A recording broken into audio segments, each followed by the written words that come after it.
कला मंदिर टॉकीज जो है वो झांसी की सबसे पुरानी टॉकीज है, जिसकी खिड़कियां भी अभी तक बनी हुई थी, यहाँ से टिकट मिलते थे और इसमें वो फिल्में चलती थी जो आवाज नहीं होती जिन पर। मैंने कस्टोडियन से यह प्रॉपर्टी खरीदी सरकार से।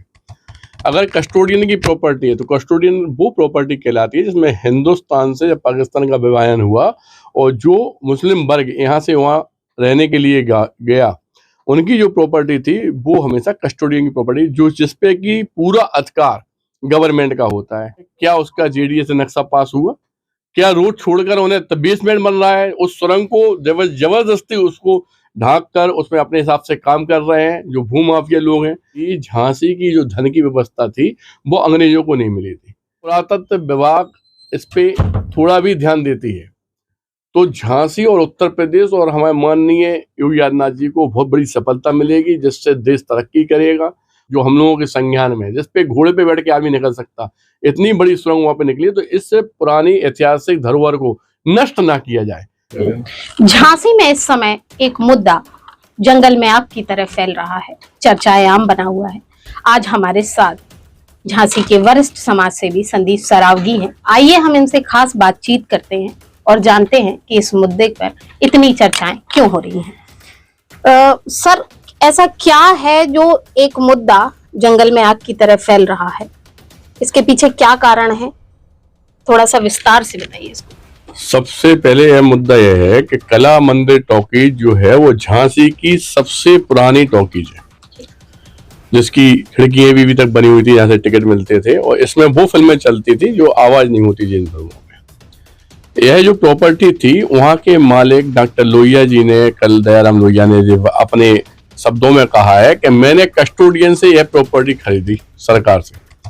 अगर कस्टोडियन की प्रॉपर्टी है तो कस्टोडियन वो प्रॉपर्टी कहलाती है जिसमें हिंदुस्तान से जब पाकिस्तान का विभाजन हुआ और जो मुस्लिम वर्ग यहाँ से वहाँ रहने के लिए गया, उनकी जो प्रॉपर्टी थी वो हमेशा कस्टोडियन की प्रॉपर्टी, जो जिसपे की पूरा अधिकार गवर्नमेंट का होता है।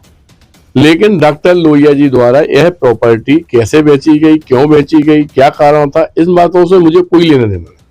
मेरा लेना देना है उस बात से जिस बात के लिए मैं लड़ाई लड़ रहा हूं कि हमारे कला मंदिर टॉकीज से पुरातत्व विभाग से कहना चाहता हूं कि जो सुरंग किले तक निकली है, उस सुरंग को, जो कि क्या है कि जमीन के नीचे का कोई भी धन, कोई भी पुरानी संपत्ति, कोई भी बात, ये सारी बातें हम लोग के पुरातत्व विभाग से संबंध रखती हैं, जेडीए से संबंध रखती हैं। गली के बाहर अवैध निर्माण हो रहा है, क्या उसका जेडीए से नक्शा पास हुआ? क्या रोड छोड़कर उन्हें बेसमेंट बन रहा है? उस सुरंग को जबरदस्ती उसको ढांक कर उसमें अपने हिसाब से काम कर रहे हैं जो भूमाफिया लोग हैं। कल उन्होंने 2 लोगों का नाम भी ओपन किया, डॉक्टर लोहिया जी, जो मेरे संज्ञान में नहीं था। और मैं सिर्फ एक ही अपील सरकार से करना चाहता हूं कि जिस समय वीरांगना महारानी लक्ष्मीबाई के संग में यह हादसा हुआ था कि अंग्रेजों ने अपने झांसी में धावा बोल दिया था और लड़ते हुए वो वीर गति को प्राप्त हुई थी, उस समय भी झांसी की जो धन की व्यवस्था थी वो अंग्रेजों को नहीं मिली थी। तो 1% कोई ये धन जो है वो कहीं ना कहीं गुप्त तरीके से रखा गया है और इसी धन की वजह से जो लोग हैं वो इस सुरंग में अपना काम कर रहे हैं, गंदगी फैला रहे हैं और उनका लालच है उस जगह पर। और अगर वास्तविकता में पुरातत्व विभाग इस पे थोड़ा भी ध्यान देती है तो झांसी और उत्तर प्रदेश और हमारे माननीय योगी आदित्यनाथ जी को बहुत बड़ी सफलता मिलेगी, जिससे देश तरक्की करेगा। और पुरातत्व विभाग से जुड़ी हुई कोई भी चीज अगर नष्ट की जा रही है तो मैं उसके खिलाफ हूँ, क्योंकि वीरांगना महारानी लक्ष्मीबाई की वजह से आज पूरा विश्व इस झांसी को जानता है। भूमाफियाओं का नाम लिया है, तो कौन भूमाफिया है? डॉक्टर लोहिया जी ने कल आपके चैनल में यह बात कही है, आपके पास वाइट है, कोई 2 लोगों का नाम उन्होंने लिया है, मेरे संज्ञान में नहीं है अभी।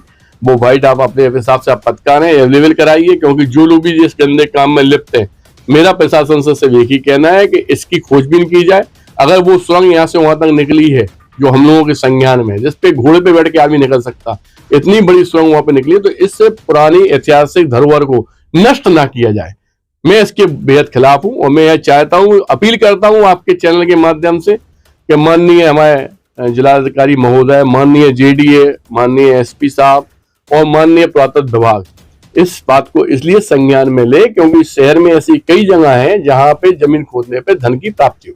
उस लोभ लालच में अगर कोई भी आदमी जो वास्तविकता में भूमाफियों की तरह काम कर रहे हैं, गंदा काम कर रहे हैं, या इसको अपने पुरातत्व विभाग की कोई भी चीज को नष्ट करने का प्रयास कर रहे हैं, इनके खिलाफ कड़ी से कड़ी कार्रवाई की जाए। प्रशासन को अवगत कराया क्या? प्रशासन को हमने कम से कम अपनी तरफ से 3-4 बार अवगत कराया, सारे पत्रकारों को अवगत कराया, और मैं चूंकि एक छोटा सा इंसान समाज सेवी हूँ, मेरा काम ही ये है कि धरोहर को बचाना, समाज के लोगों के आंसू पहुंचना और हर वर्ग के काम में आना। क्या माना जाए, प्रशासन आपकी मदद नहीं कर रहा और भूमाफिया की मदद कर रहा है प्रशासन? मेरी मदद की जरूरत ही नहीं है, ये झांसी की धरोहर है, झांसी की लड़ाई है, मेरी खुद की पर्सनल कोई लड़ाई नहीं है। और प्रशासन भी झांसी का है, और मैं चाहता हूं कि सारा प्रशासन साथ में साथ दे और इस बात की पूर्ण समीक्षा हो। सत्ताधारी दल के नेता आपकी मदद कर रहे हैं या भूमाफिया की?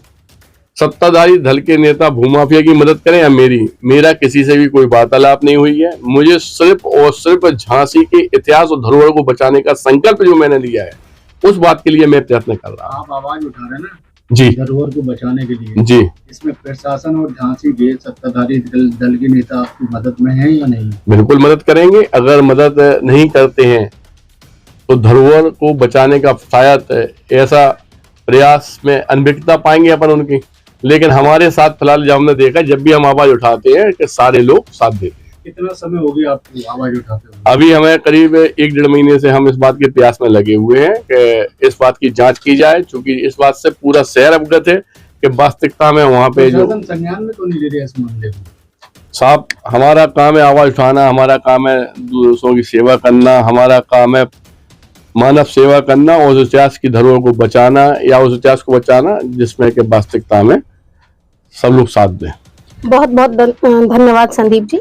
अभी आपने देखा कि संदीप जी ने भी इस बात को क्लियर किया कि वह किसी भी तरह से व्यक्तिगत मुद्दे को नहीं उठा रहे हैं, वह एक समाज सेवी होने के नाते अपने कर्तव्य का निर्वहन कर रहे हैं।